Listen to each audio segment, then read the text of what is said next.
So yes, welcome everybody.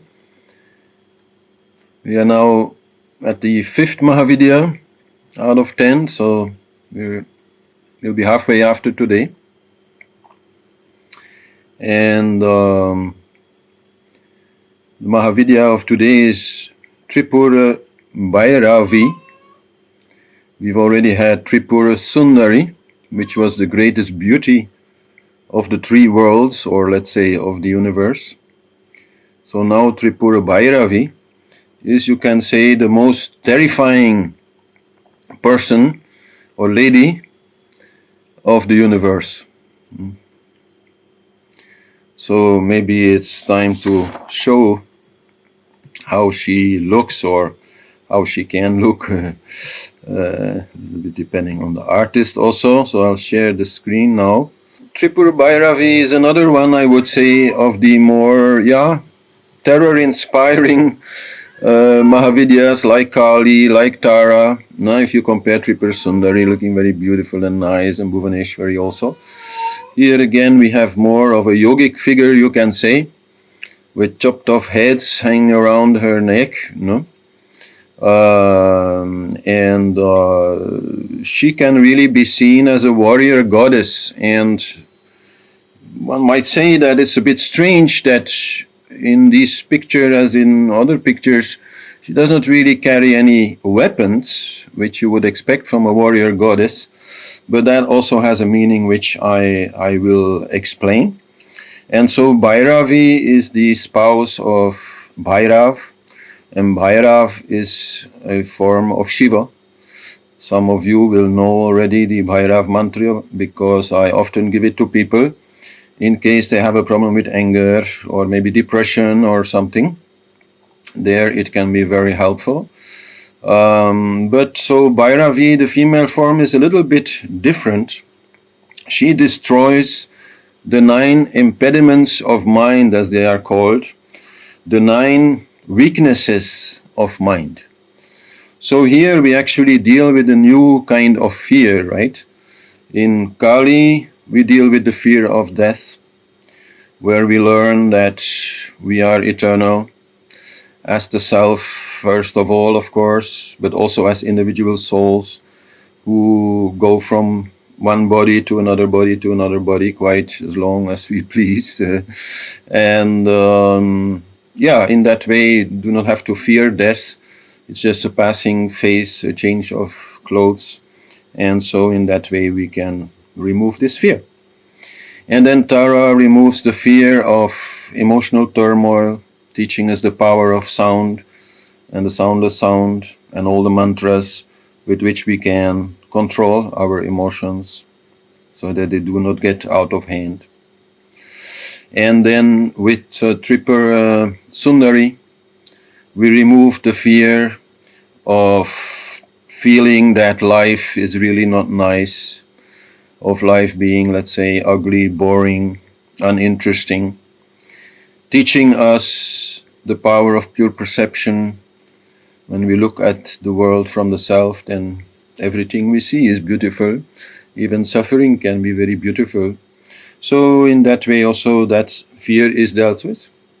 And then in Bhuvaneshwari, we deal with the fear of not being loved or not being lovable, which is then solved, let's say, by understanding the totally unconditional love of the universe, of space, of nature, who gives everybody whatever they need, food, drink, etc., to live, totally independent, whether they are, like a jellyfish or a crying cat or a very naughty person.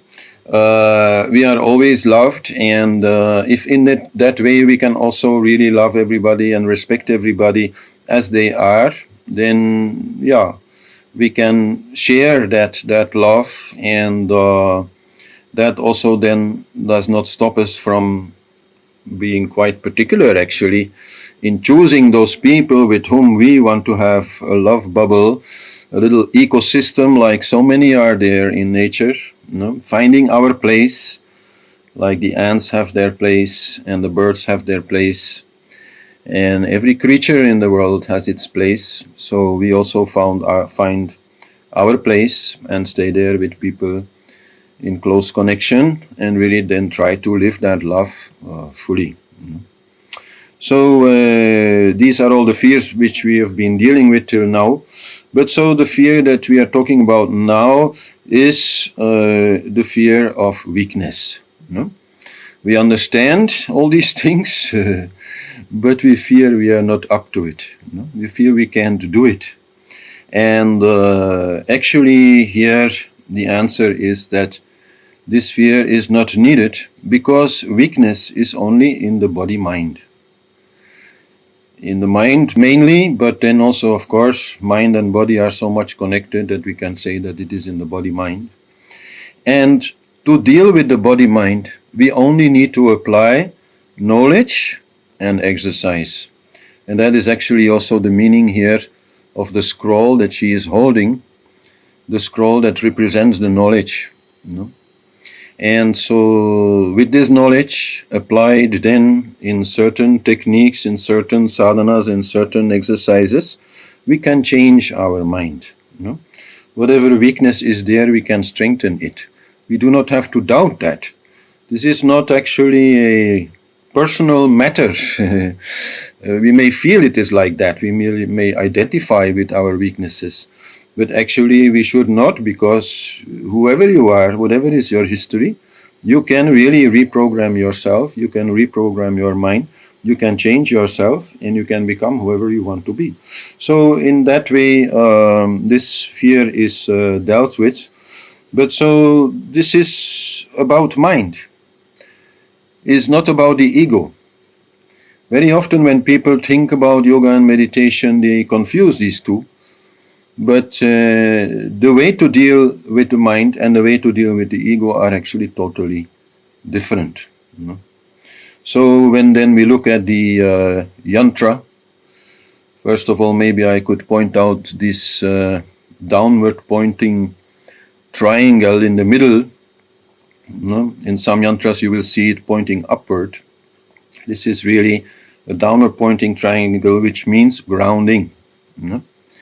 Which means to bring the good energy down and bring the knowledge down and bring it into your practice and bring it into your body and bring it into your mind, so that there the transformation can happen. And this has all kinds of things. You can see in the bottom people doing japa, mantra meditation.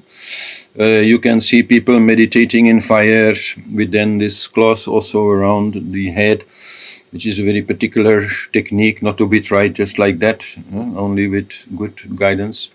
So that finally, you can soar like the eagles, which are shown there, and be really a warrior, really be a powerful person. And for me, this is something that has helped me a lot in my life, I would say. Whenever the going gets tough, for whatever reason, a lot needs to be done, or maybe the emotions are in turmoil or whatever, whenever you feel it's tough, then I always say to myself, okay, it's time for the warrior mode. We do not always have to be in the warrior mode, but sometimes we need to be strong. And to be strong is not difficult if we exercise ourselves. Like every warrior will always be, when exercising, if he has some free time, to hone his skills, and so in that way we become also more powerful. As I said, it's very different to deal with ego and to deal with mind. To deal with ego in a way is a lot more confusing and a lot more complicated, and we can say there we need wisdom. Wisdom is a very tricky thing, right? While to deal with mind, we only need to apply knowledge. And knowledge is not tricky at all. Knowledge is very clear. Okay, different systems are there, in that way also knowledge can be confusing. But within a certain system, let's say Ayurveda, when it comes to the strength of the body, then it's very clear. What are, the different doshas, the different faults or imbalances that can be there in the body. and affect then also our mind, and what can be done about it. These things are quite clear. So it's just a matter of believing in that and applying that, and then of course the ego has to play that role. When I talk about the ego being the hero of yoga, this is the main thing, to get mind under control. Shiva sitting on the tiger skin, which is mind, controlling mind. And so this is very different from working with the ego, because the ego is all about controlling. So to, let's say, get rid of the ego is more about relaxing control, about letting go of whatever you are attached to, and whatever is bothering you, to let it go. That's very different. But in order to do that, in order to have a bit of a chance to let the ego mature, let's say, and become more relaxed, more peaceful, more close to the self, you first need to have control over mind, otherwise it is totally impossible. Like, let's say, okay, you are trying not to be angry. Still some triggers are there, some things may be there which irritate you. If you don't have control over mind, then whatever little irritation comes from your subconscious, comes from the ego, comes from the reptile brain. Whatever comes, it will be multiplied tenfold, 100-fold by mind, if you don't have control. Whatever little thing comes that you could actually just breathe away, or some way, with a mantra or whichever, you could just let it go and say, okay, I don't want to go in there. I don't want to get angry. Then mind will make it impossible, because it will think, oh, and now he's doing this, and yesterday he was doing that, and where will it go, and some other person also did something similar, and it's a really bad world, and I have to defend myself. And so you need to have control over mind. This is very essential to understand in yoga.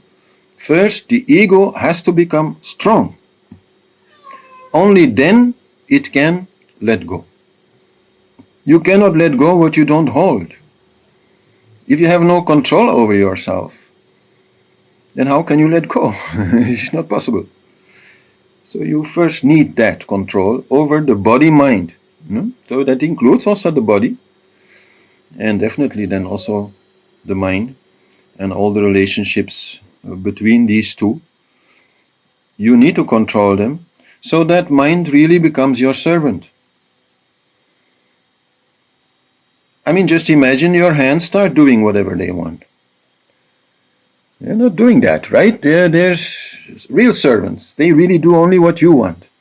But because of the very nature of mind, it's a bit of a fight. And that's why Tripur Bhairavi is called the greatest terror, or the most terrifying lady in the universe.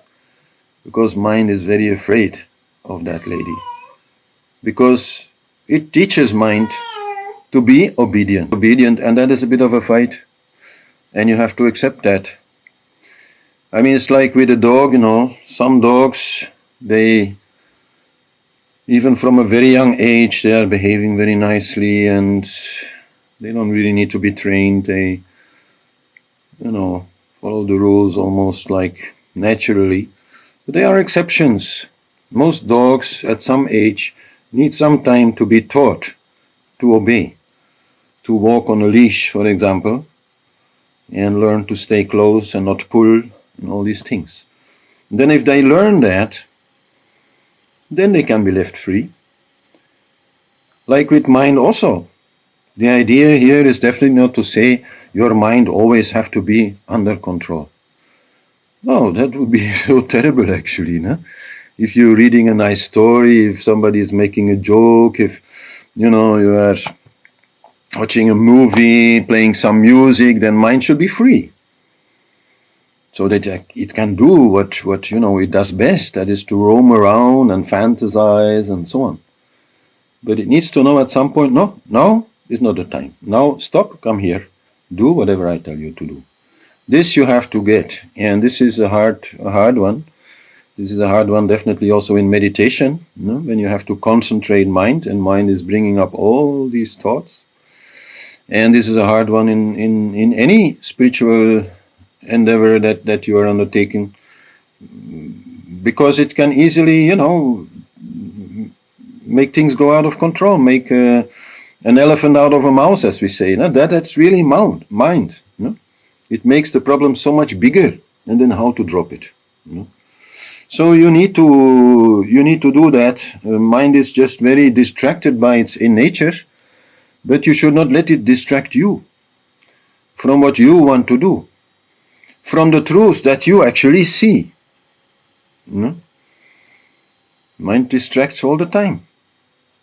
So you need to keep it under control and have some discipline, so that you can change your mind, not in the sense of changing your way of thinking, which is a different thing, but really transform its nature, transform its energy, transform its vibration, so that it becomes your servant, your friend even, who will enjoy meditation. Mind can really enjoy meditation. Once it learns the feeling of bliss that comes when the meditation is fruitful, it will start really enjoying it and going into it. And it can enjoy rituals, and it can enjoy chanting, and it can enjoy many things.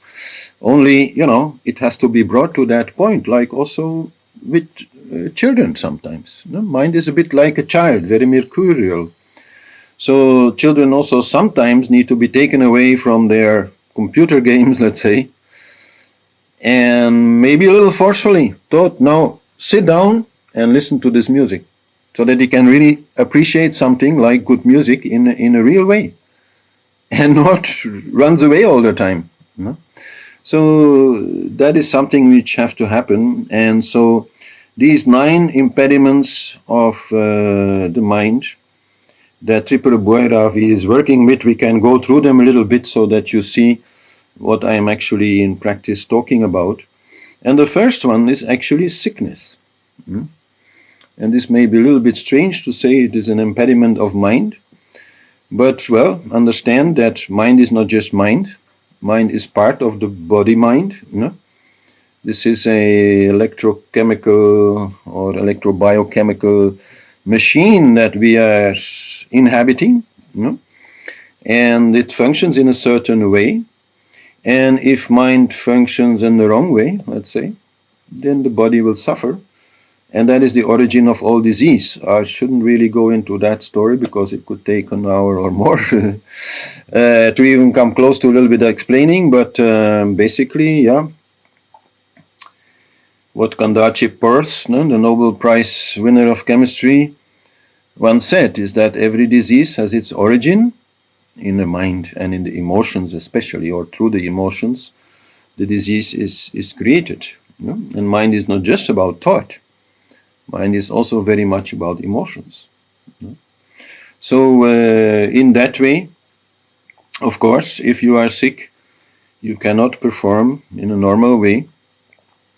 It depends, of course, what is the problem, but often then meditation becomes difficult, and other spiritual practices become very difficult if you are sick. So one of your first jobs, sometimes hard, is to make your body and mind as healthy as possible.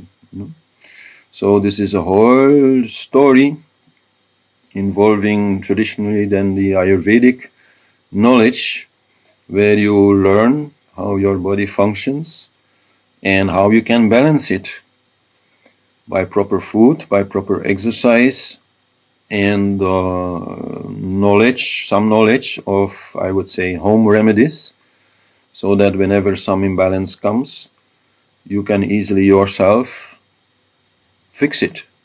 You don't need to wait 2 weeks before you can have an appointment at the doctor, And in that way, keep yourself healthy and avoid coming to a point where your illness is so big, let's say, that you really need a specialist, you really need a doctor. So that is not an easy one. I know some people, they have more luck in that way than others. No? Some people are born with a very strong body. Some people have a more weak body, that is karmic. So, the more weak it is, the more you have to work with it, and don't underestimate it. You have to work with it, you have to do the asana, you have to do the pranayam, and you have to have the knowledge of Ayurveda or whatever system of knowledge you prefer that helps you to keep your body in shape and balanced. And it's about digestion, it's about so many things. We can't all deal with it here, but so there Tripura Bhairavi will bring that power to work with it, to do it, and to live up to it. So the second impediment is incompetence. So what does this mean? Well, if you're having a job and maybe a client or your boss says, oh, you are totally incompetent in this job, it does not mean that you do not have the knowledge on how to do this job, right? Normally, if you're selected to do a job, then you are trained or you have been trained to do it. So what does it mean to be incompetent? It means actually that you are too much distracted. You have what it takes, but you can't use it because you don't have control. And you are not concentrated. You are distracted. These are two opposites, right? So there, to improve your concentration is very important. And to improve concentration in doing things is very important. It's not only about sitting in meditation and trying to do a mantra and things like that. It's also about being one-pointed. Whatever you are doing, your focus should be there and not elsewhere, which very often happens with people. They are distracted. Why? Because they have so much to think about. They have so many thoughts and they can't stop it. They're making chai, but actually they're thinking about something so much totally different that they forget to put the sugar. I mean, it can happen to everyone here. It can happen to me also. But we have to learn to be concentrated. That's a warrior. If a warrior shoots an arrow, it has to hit the mark. So he has to be concentrated. And the third is doubt. Some people, especially some Western philosophers, have made a big philosophy of doubt, which has its merits, in the sense of, okay, you cannot just take anything for granted, you have to doubt everything, especially all knowledge that comes in forms of words has some, like relativity, so you have to doubt it, yes. But then if you have to doubt everything, then you also have to doubt the doubt.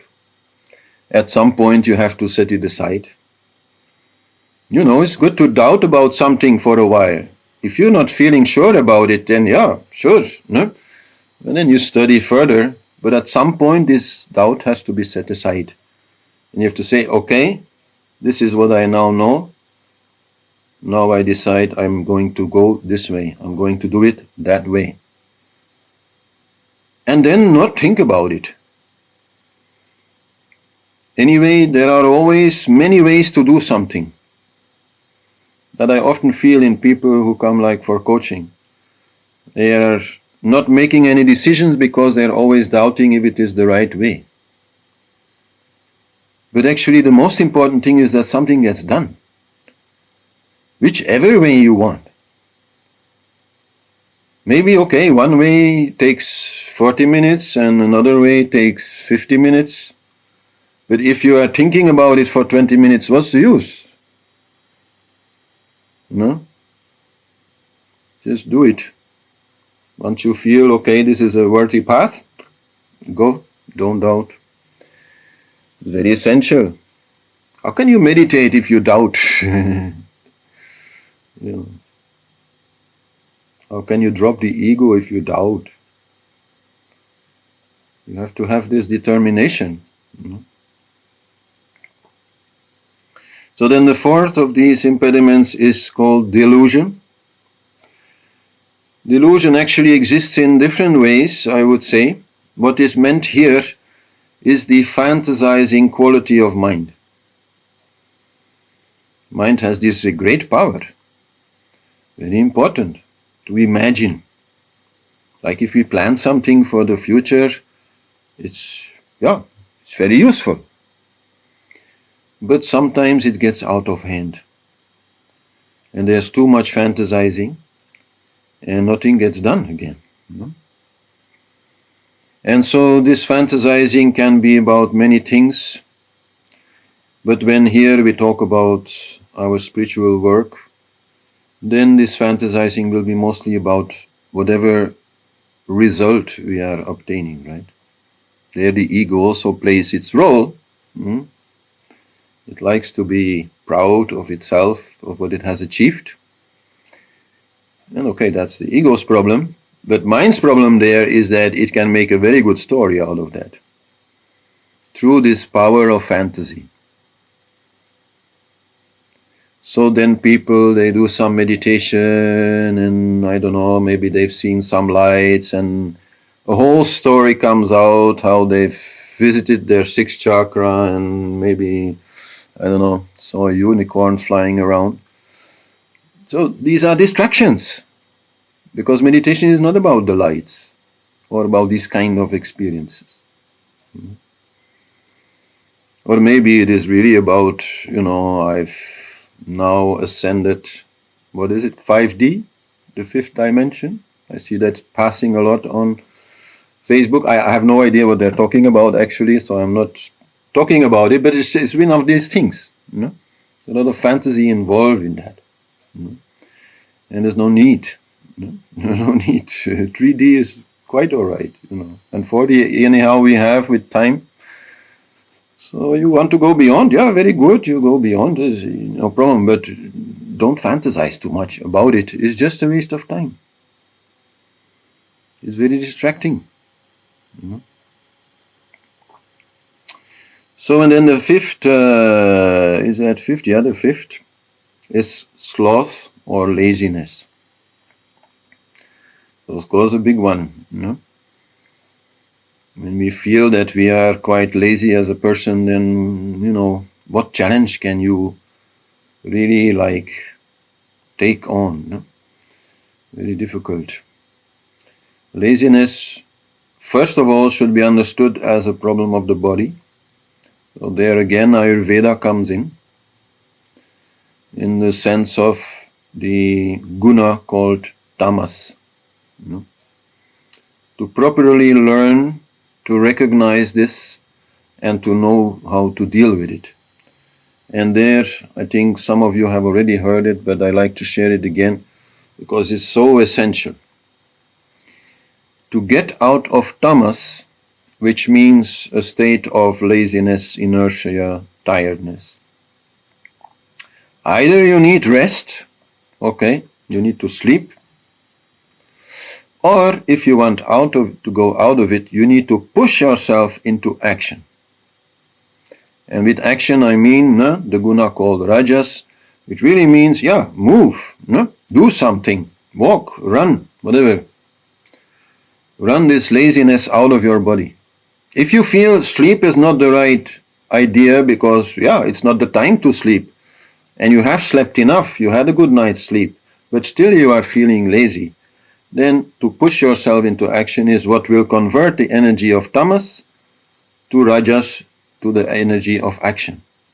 And not make the mistake to try to go directly from tamas, from laziness, to some kind of spiritual lightness, which is called sattva. That is not possible. The energy of tamas is so dense, so low you can say, so heavy, and you want to just bring that to something very light and enjoyable, blissful. Not possible. You have to pass through action to do that. And then, after, let's say, you've done that, exhausted yourself, burned up all this lazy energy, Then after, you can go to a place which is neither inactive nor active, as they say, sattvic, which means, okay, you are in a blissful or peaceful state and can then enjoy rest also in a different way. But to jump from, let's say, feeling very lazy to a real nice meditation, it's not going to work.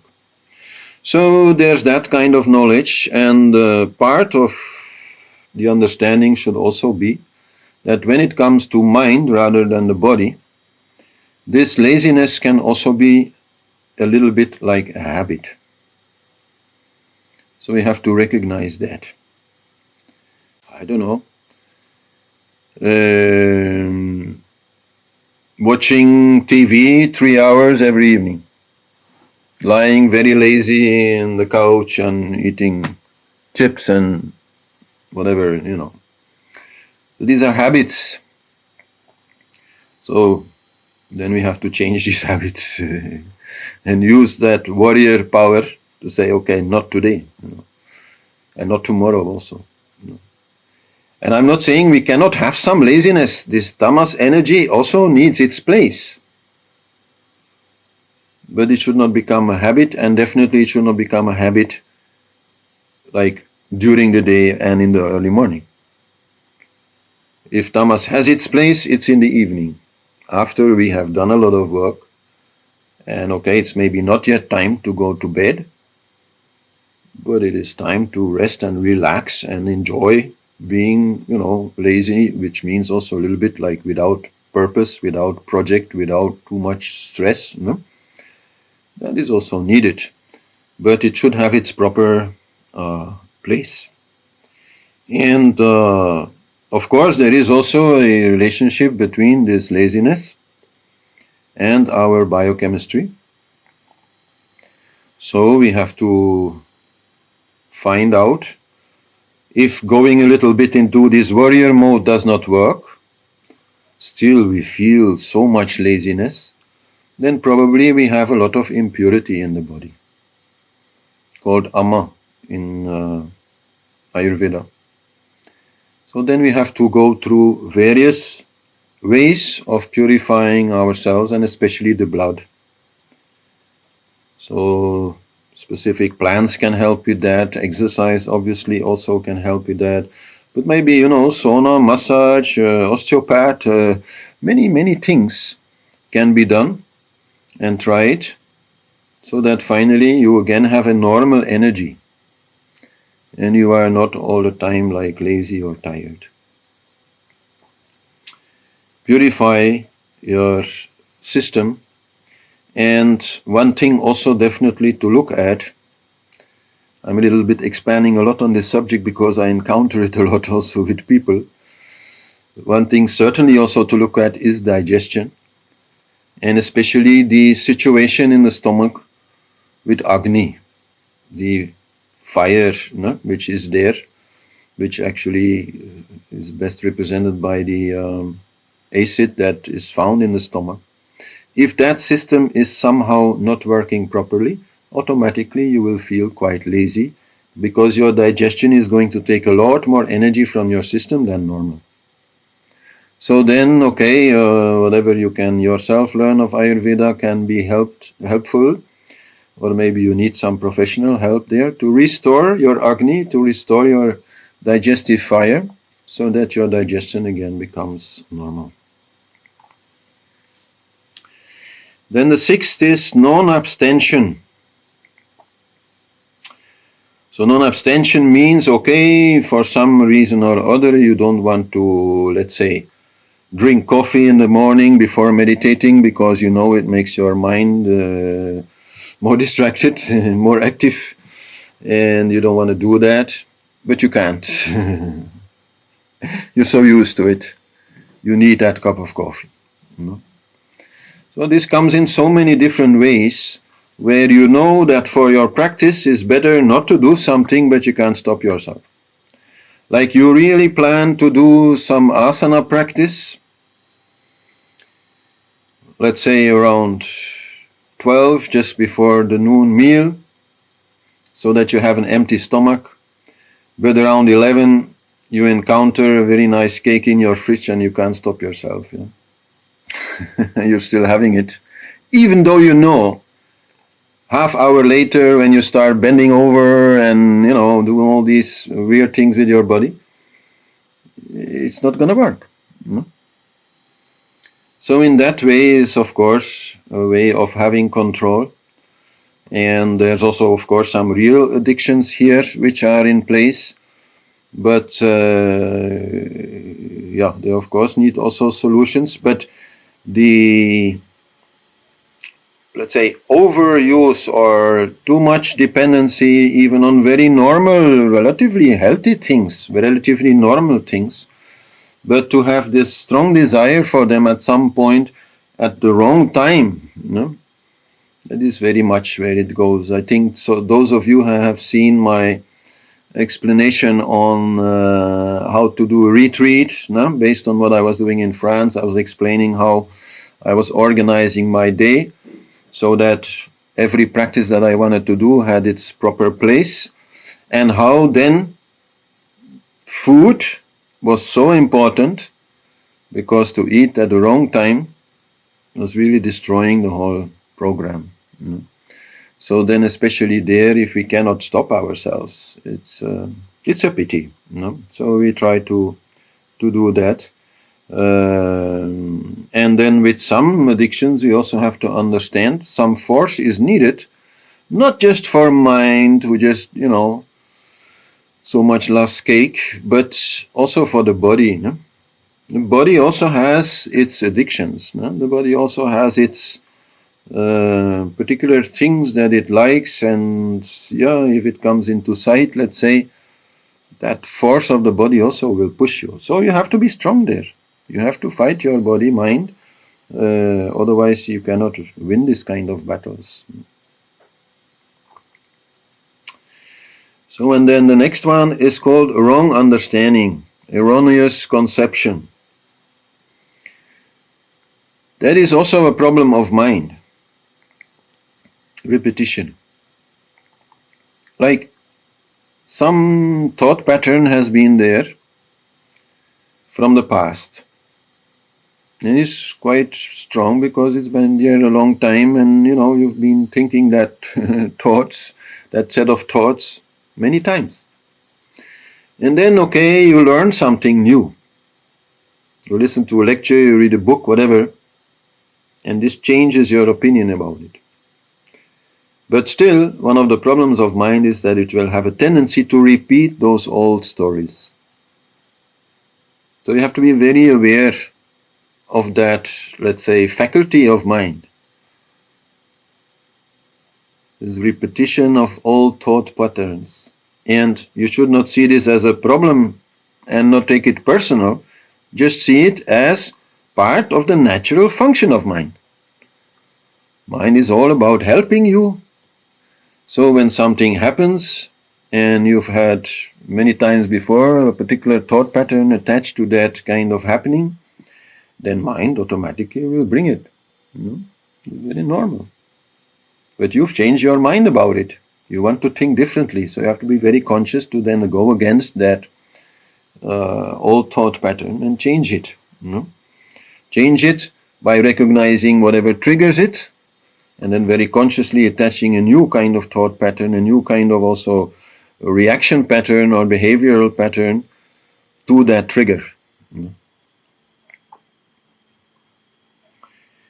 So, and then last we come to the inability to attain a particular yogic state, and the inability also to stay in a particular yogic state. So here we are really talking more about the process of meditation. With some people, mind is just so much excited, distracted, nervous, that it cannot even relax. The first phase in meditation is to relax body and then mind, so that it's not so much anymore wanting to hear the sounds around and thinking about this and that. It should be relaxed. So, but for some people this is an obstruction. But here what I said before totally applies. This is only a matter of exercise. Nobody should ever think, oh, I am like that. My mind is always distracted. I can never concentrate. I can't even relax. No, relax means that, okay, thoughts can still be there, but you are more like observing them. You're not so much involved with them. They're not so much excited. They're not so much big. They're, like little clouds that are there, but you can stay calm in front of them. But for some people, even that is impossible. But they should never think that this is like, okay, the end or something. You are not like that. You just became like that, which means you can become different. Only by doing exercise more and more, keep trying. Don't think about the result. Don't think, did I do it right? Did it go well? Get out of there. Just do the exercise and slowly it'll get better. And the same with the actual then step of concentration, where a lot of people are like running into a wall when they start doing mantra, for example, and only want to think that mantra, and so many thoughts come. Then, that is a weakness of mind. Somehow mind has not been trained to do that. Some people, because of their job, maybe, or maybe some sport that they are doing, or also because of their particular body-mind like quality with which they're born, they have an easy task there, but some people have a difficult task there. But all of them can learn it. All of them can do it as long as they keep practicing. And then not watch the result too much. And then definitely same problem also will be there in deep meditation, in gaining deep meditation, in letting go of control. Some people will be very good to concentrate on the mantra, but the moment that they try this softer concentration, this more relaxed concentration, it doesn't work. They can only do it if they are there with a lot of willpower.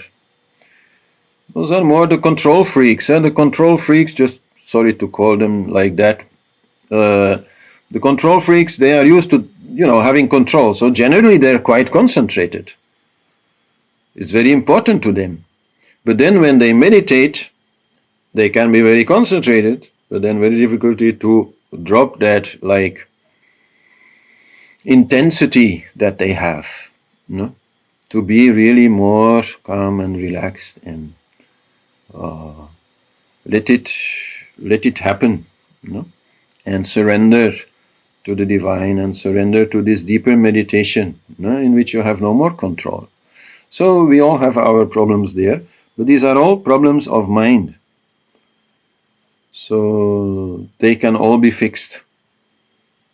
Just we need some perseverance. So then Tripur Bhairavi can be seen as the fire of the universe. Now we've had Kali as time, we've had Tara as sound, we've had Tripur Sundari as beauty, we've had Bhuvaneshwari as space, and now we have Tripur Bhairavi as fire. Fire which always is purifying. Like in the very old days, you had a wound. What was the way to purify it? To burn it, right? And also like in rituals, wherever we use fire, we know everything is purified. All the dirt is burnt away. So that is the fire of Tripur Sundari, which has this power in the whole universe to purify and allow then transformation. In a way, to kill something so that something new can be born. And so that is definitely also when it comes to our mind, some old thought patterns, some imbalances in the body, some bad habits must be burned away and replaced by, better stuff with which we can really move forward. So that our machine becomes well oiled and functioning properly and not being erratic. So this fire is also related to tejas. Tejas is our most essential inner fire. It is the fire with which we see, but it is also the fire that gives us this willpower. So Tripur Bhairavi is all about willpower. And this is confusing to people, no? Because willpower is something attributed to the ego, and then in the whole yoga philosophy we feel, oh, we should not be too much involved with our ego. And then the people who are very much into Advaita Vedanta, they will say, oh, all this exercise, all this sadhana, this is only an ego game, no? And this willpower is just like a control, and actually you have to let go of control. But I said it, to let go of control, you must have control. If you have no control, how do you want to let it go? You're out of control.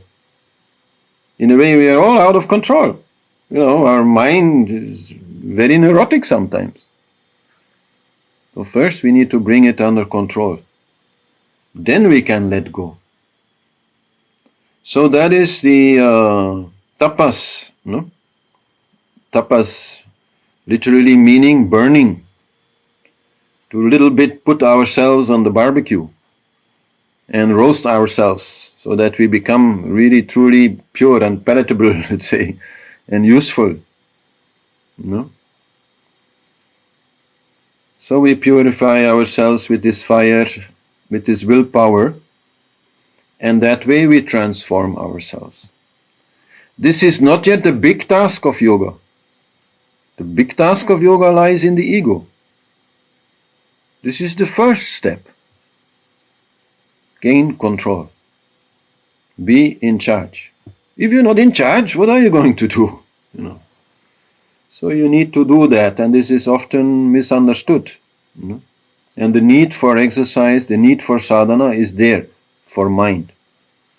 Not for ego, for mind. So that mind will help the ego to do what the ego has to do, which is basically to relax and let go. So, of course, whenever we do this, we have to be a little careful with the ego, because the ego also can get very attached then to our achievements there, and say, oh, I can stand on my head for half an hour, oh, I can sit in fire, oh, I cannot eat for 10 days, you know. So that, of course, we have to be aware, no? That this danger is always there, but that does not mean that we do not have to do these things. You know? And then in life, really, it's a balance between being sufficiently relaxed but not too much relaxed. If you become too tense, meaning too concentrated in a way, it's not going to work. But if we become too relaxed, then we'll start dropping things and, you know, we're not in control. So that is a subtle thing. I can't really put so much of a like magical formula there or clear way to say how to do this. No? It also depends a bit on the moment what is required. Some moments require maybe more concentration and some less. No? And definitely, if we can exercise very seriously, maybe 1 hour a day or something, it will help us to be a lot more relaxed, whatever remains of the day. You know? That is what I call the yoga of being serious and the yoga of not being serious. The yoga of not being serious is the main yoga. That's what it's all about. But in order to do that, you need to be able to also do the yoga of being serious, so that you have control. So then, any practice where you gain control will help. Definitely associated with Tripur Bhairavi and also with her husband, Bhairav, are fire rituals. In fire rituals, I have talked quite a lot also about it in the class on meditation, the last one on sadhana, because fire rituals are very much used to bring this willpower. And I can say this from my own experience also. Like in France, where I was before, I was doing every day bhavana, fire ritual. And the strength that comes from it is hard to explain in a way. But somehow this relationship with the fire comes and it strengthens the fire in you. And it is this fire that gives you the power to do whatever you want to do. And in that we have to be very clear. Whatever it is you want to do, some power is needed. If you want to become enlightened, some power is needed. If you want to open a restaurant, some power is needed. It's the same thing. You cannot do anything without some power. And so that power, that fire, you have to develop in yourself, slowly, no hurry, but with steady exercise, regular exercise. Finding your weaknesses, because they are also different in everybody. We talk now about the 9 weaknesses, but this is different in everybody, and so you have to find your weaknesses and change them. Transform yourself there by exercising them. In that way, maybe to make it even more clear, what is the difference between practice for mind and practice for ego? I can compare the practices for mind to those used in martial arts. For those who don't know, I've actually been quite involved also in Aikido. So from there I have quite some understanding. And of course, many martial arts, they are also very spiritual and they also work with the ego and, So I'm not saying they are not spiritual at all. But the main practice in martial arts is strengthening, exercising the control over body-mind. So that is the comparison which makes it very clear. And there it is also said in scripture that this exercise can be done both by gods, human and demons. The real spiritual exercise of getting closer to the self, let's say, and giving up some of that ego-ness, that for demons, no, they cannot do it.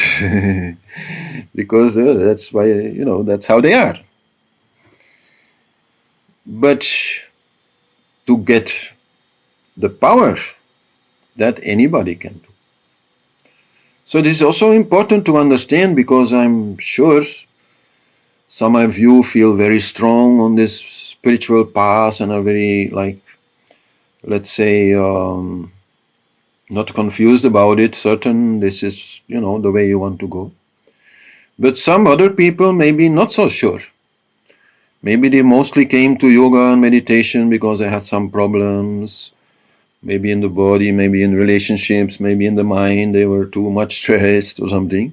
And then they're hearing this whole story and they're like, what? Do I have to give up, my ego, my individuality, my desires, all that? They don't get it. And so to them I like to say, okay, forget about it. That is actually not the first thing. That you can still decide afterwards. But the first thing you can do, whether you are a demon, a human, or a god, is to get control over mind. And then you choose.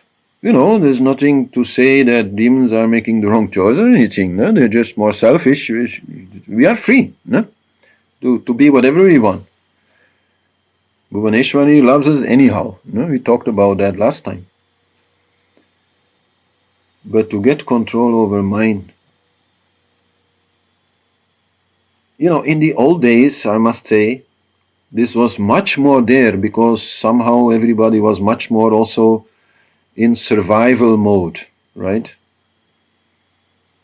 Survivor mode, warrior mode, very close, these two things. So the way children were raised, for example, was different. The way children were being taught in school was different. Concentration was required. Now that is a little bit lacking, I feel. And it has reasons, and we can discuss, but if it ends up in people being too weak to do what they want to do, whichever it is that they want to do, then it's no good. We need to have that strength, we need to have that power, and no mystery, no? Exercise. You can learn whatever you want. I've said this in a very old class, I think. If you want to learn how to jump over 2 meters, you don't start with 2 meters, so for sure, you start maybe with 1 meter, and then with 1 meter 5 centimeters, and 1 meter 10 centimeters, and you work your way up. And that anybody can do. So this is the main thing here to remember. And then there are in scripture mentioned 6 virtues, mostly helping you to do that. They are called Shat Shampat, 6 treasures, you can say, which are very useful, and I'm sure you will have heard about them, but to just give some idea what scripture there says, the first one is Sama, which means equanimity. Equanimity means that you are calm, no? Not distracted. You remain stable. You are not very easily destabilized. Then there is Dhamma, which means restraint. That means that, okay, you can enjoy the senses, but you have control. And you don't enjoy the senses in a way that will hurt your body or negatively influence your practice or whatever you want to do. You know, you'll have the chocolate at the right time and not too much. So there, if problems are there, fasting is the main thing. Chocolate is great. It's one of the most delicious foods I think ever invented. So we should be able to enjoy it, but not overdo it. And if you feel you're overdoing it, then stop eating chocolate for 1 month. Doesn't mean chocolate is bad, it just means you are not handling it properly. And then after that 1 month again you can have chocolate, but you'll be more moderate. And if not, then again fast for 1 month until you got that power. So, and then there is Uparatri, which means desirelessness. And here, this does not mean you have no desires. It also doesn't say anything about desires being good or bad or anything like that. It just means you are a little bit calm when it comes to your desires. You don't want everything at once. Some people, they very strongly, they go after some desire, then they are able to fulfill it. 10 seconds later, next one. No, just enjoy it, no? Do it, enjoy it, take your time. Don't be so excited about it. Then there is Titiksha, which means tolerance. Also something which I find very lacking in many people, and especially in those people who come to me because they're in trouble. They have no tolerance. Every little thing that affects them a little bit in a negative way, they get out of balance. So that is something you can exercise. Whether it is people whose behavior bring you out of balance, or whether it is the weather, or I don't know, the cushion on which you are sitting, or a lot of things can bother you if you want. But you can also exercise your own tolerance. What can you handle? No? And I'm not saying that you have to, allow anything to bother you. No? If it cannot be avoided, then that's where to exercise tolerance. But if it can be avoided, then avoid. No? Don't make life too difficult. But whenever it is not possible, like you are in some place and there's a lot of noise because in the neighbors they are working something, Don't, allow yourself then in your mind to get overly excited about this. See it as the opportunity to increase your tolerance, your ability to bear something and not get your mind into it. Simple thing, actually. No? Then there is Shraddha, which you also know from the Yamas and Niyamas. Actually, many of these things are also covered by the Yamas and Niyamas of Ashtanga Yoga, which is faith. When nothing else works, then faith works. It's a very important understanding. Like sometimes we just don't know, right? Sometimes you just don't see it. Sometimes some things seem very difficult. Then all we have is faith. Faith in yourself, faith in the divine, faith in the path, faith in the teachers that have been before you, encountering these same difficulties. Maybe also at times not knowing what to do. But they had faith and they endured and they persevered and then, they could make it work. So it's a good thing. This is something Harish Johari was teaching me, more than 20 years ago. More than 30 years ago, actually. That it was important to know what is my faith. Like he literally told me, write it down. What is it you believe in? You're not sure. Faith is not about the things that you are sure about. Faith is about the things that you are not sure about. Write them down. Study them. So that you know what is your faith, and so that at times when you don't know what to do, or, that you can return there and say, okay, but this is what I believe. I'm not sure, but somehow, my intuition tells me this is correct. That's what faith is. Faith is not just some, funny story hanging there in the air without any, thing backing it up. Faith is a kind of knowing which doesn't have any, concrete knowledge backing it up. But your feeling is backing it up. Your intuition is backing it up.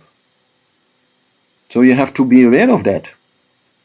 So that whenever, you have no idea, you can go there and take it. And have the faith and continue and see what happens. Many times when we don't know what to do, we just move forward and some answer will come, some story will come, some solution will come.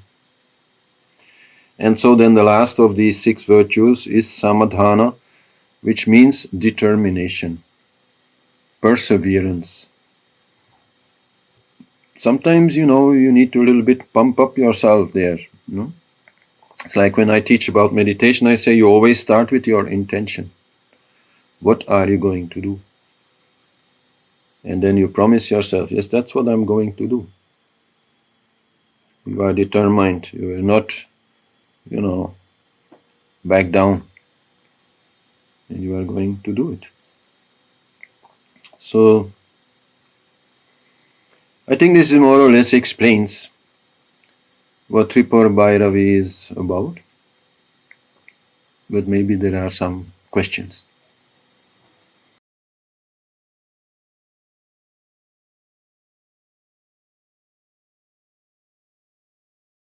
Well, clearly, contemplation and meditation are 2 different things. No? So, the time to meditate is not the time to contemplate.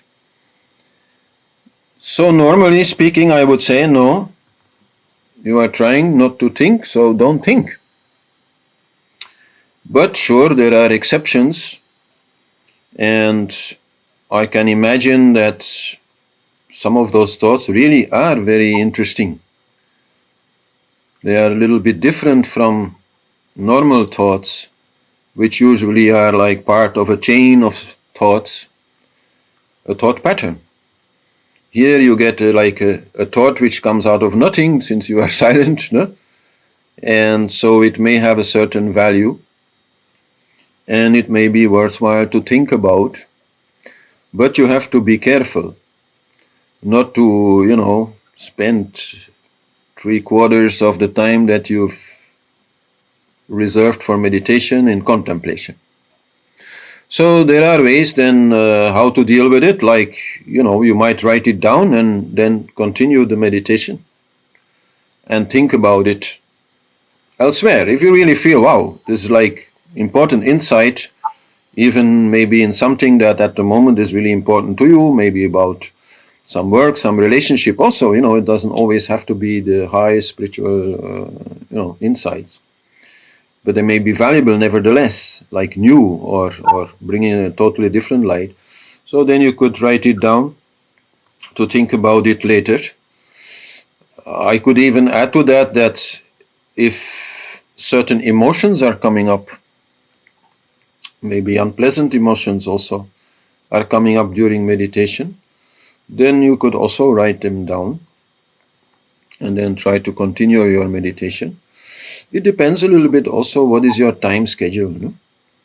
If you don't have so much obligations and your meditation time is quite long, then you could just afford to also contemplate a bit during that time.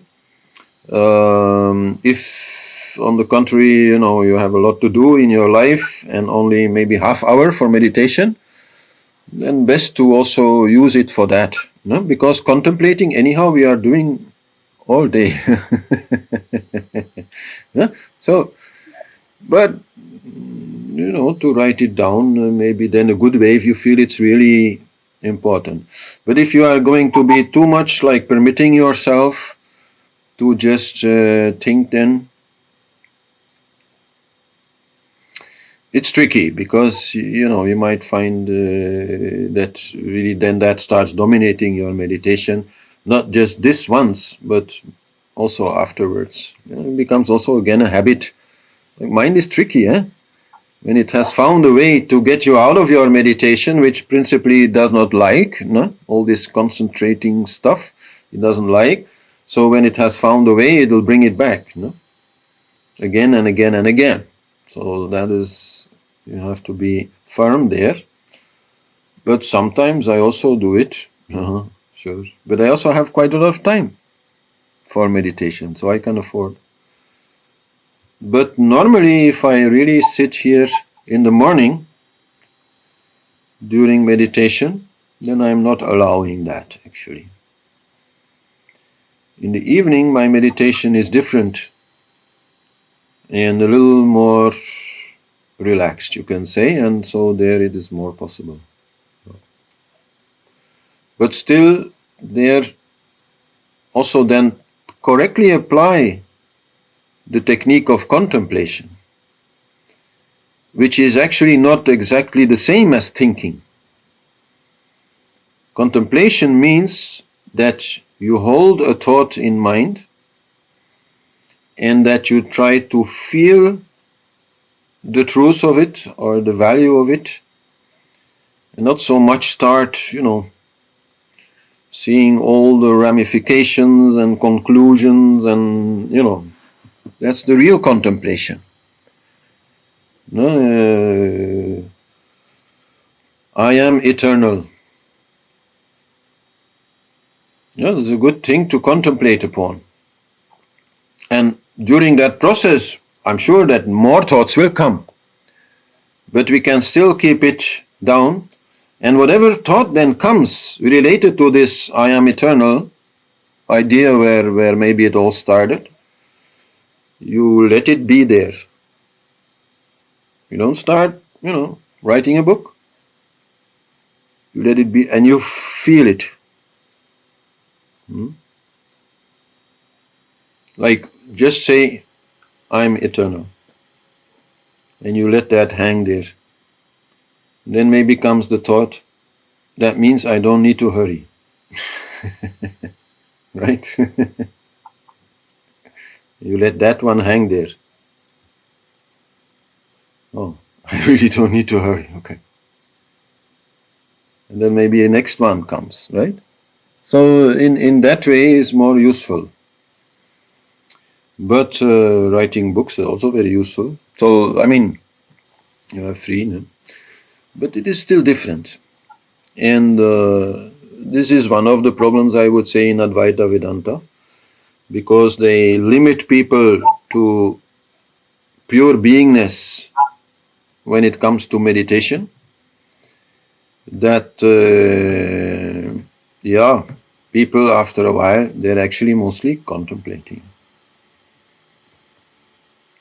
and observing thoughts rather than really holding this mind on a hook, still, and having that focus, and then slowly relax that focus, but still keeping it, so that deeper meditation and true experience of the self can happen.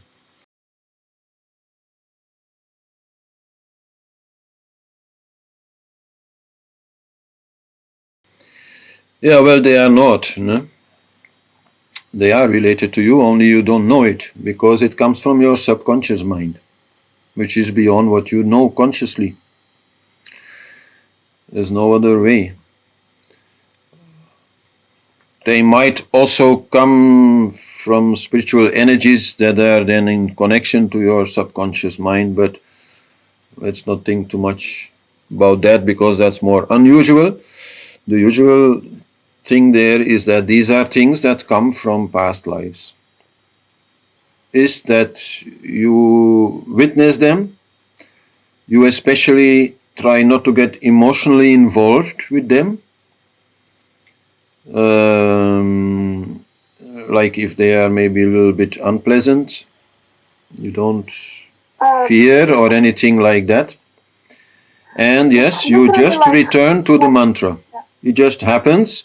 When we realize now, because then we are a little bit caught by the scene, let's say, and then we realize that we are caught by the scene. When we realize, then we return to the mantra. That way, these things get purified from the subconscious mind. Maybe they'll come back second time, third time, but if you keep doing that, then they'll be totally gone. No, it's a good sign. No, it's a good sign. It's a sign of deeper meditation. Otherwise, this does not happen.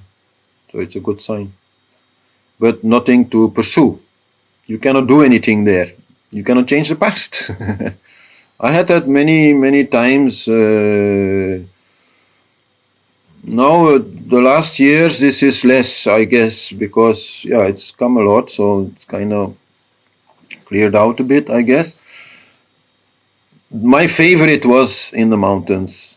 And that one actually came many times, like being in very high mountains and really seeing this in a way as if I would be there, like dream, vision. There is a difference. And this is more like a vision than a dream. A dream generally is more vague, like the picture is more vague. There's a lot of vagueness, especially around the edges, like.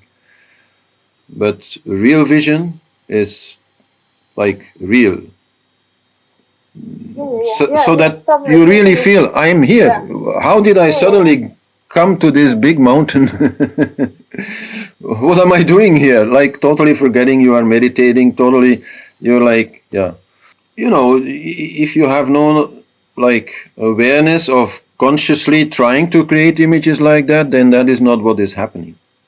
Okay. You would know it. You would know it if you would be like visualizing for just passing the time. You would know it. And it doesn't work, or at least it doesn't work in the same way. Like this mountain area kind of thing, I got really attached to it at some point. So I was almost like expecting it to come back whenever I was meditating, and then when it didn't come, I feel dissatisfied, and I kind of try to create it, but it doesn't work. Not in the same way anyway. Sure, I could picture some mountain or but totally not in this same like real 3D kind of vision, which like I could smell the mountain. I could, like I was totally there. Very high always, like real snow-capped mountain, and I'm there and I'm looking at other snow-capped mountains, and there's clouds and things like that. This, now it's actually a long time since that came to me, and okay, I let it go. I would love to go back there, But yeah. But I also had quite frightening things actually coming. Then you have to just, and it goes.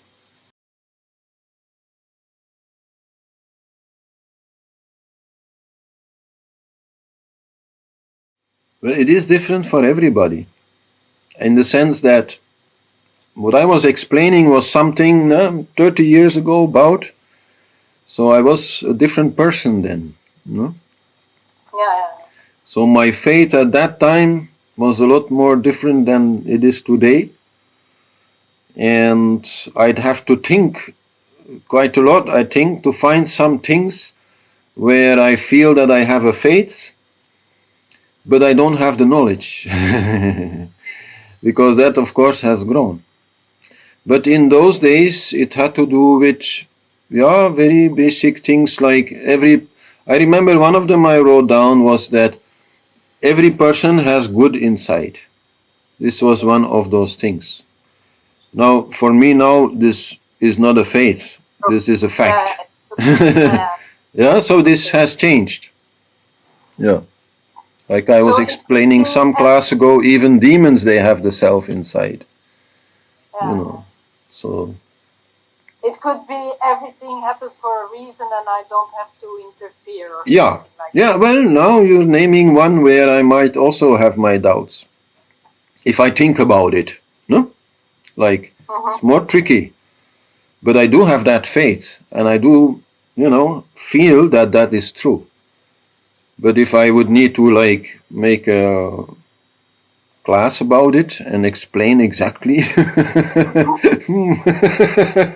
little more difficult. I mean, sure, we can always say that whatever happens, there's two sides to it. Always a side which maybe we like and a side which we don't like, no? But the one which we like may not always only have positive effect, and the one which we dislike may not always have negative effect. They will have both effects will be there. So in that way, everything happens for a reason. We can say at least something comes out of it. That is already no longer a faith. That for me is very clear. But the true nature of karma, because that's what we're talking about, in terms of everything happening like for a very particular, clear reason, that is still somewhat uncertain, because there's a freedom also quite clearly in karma. And all the time we are affecting karma by our decisions, and these decisions happen in a certain freedom. So, okay, this would be a more difficult subject, I think, but I still have that faith, that feeling that this is true.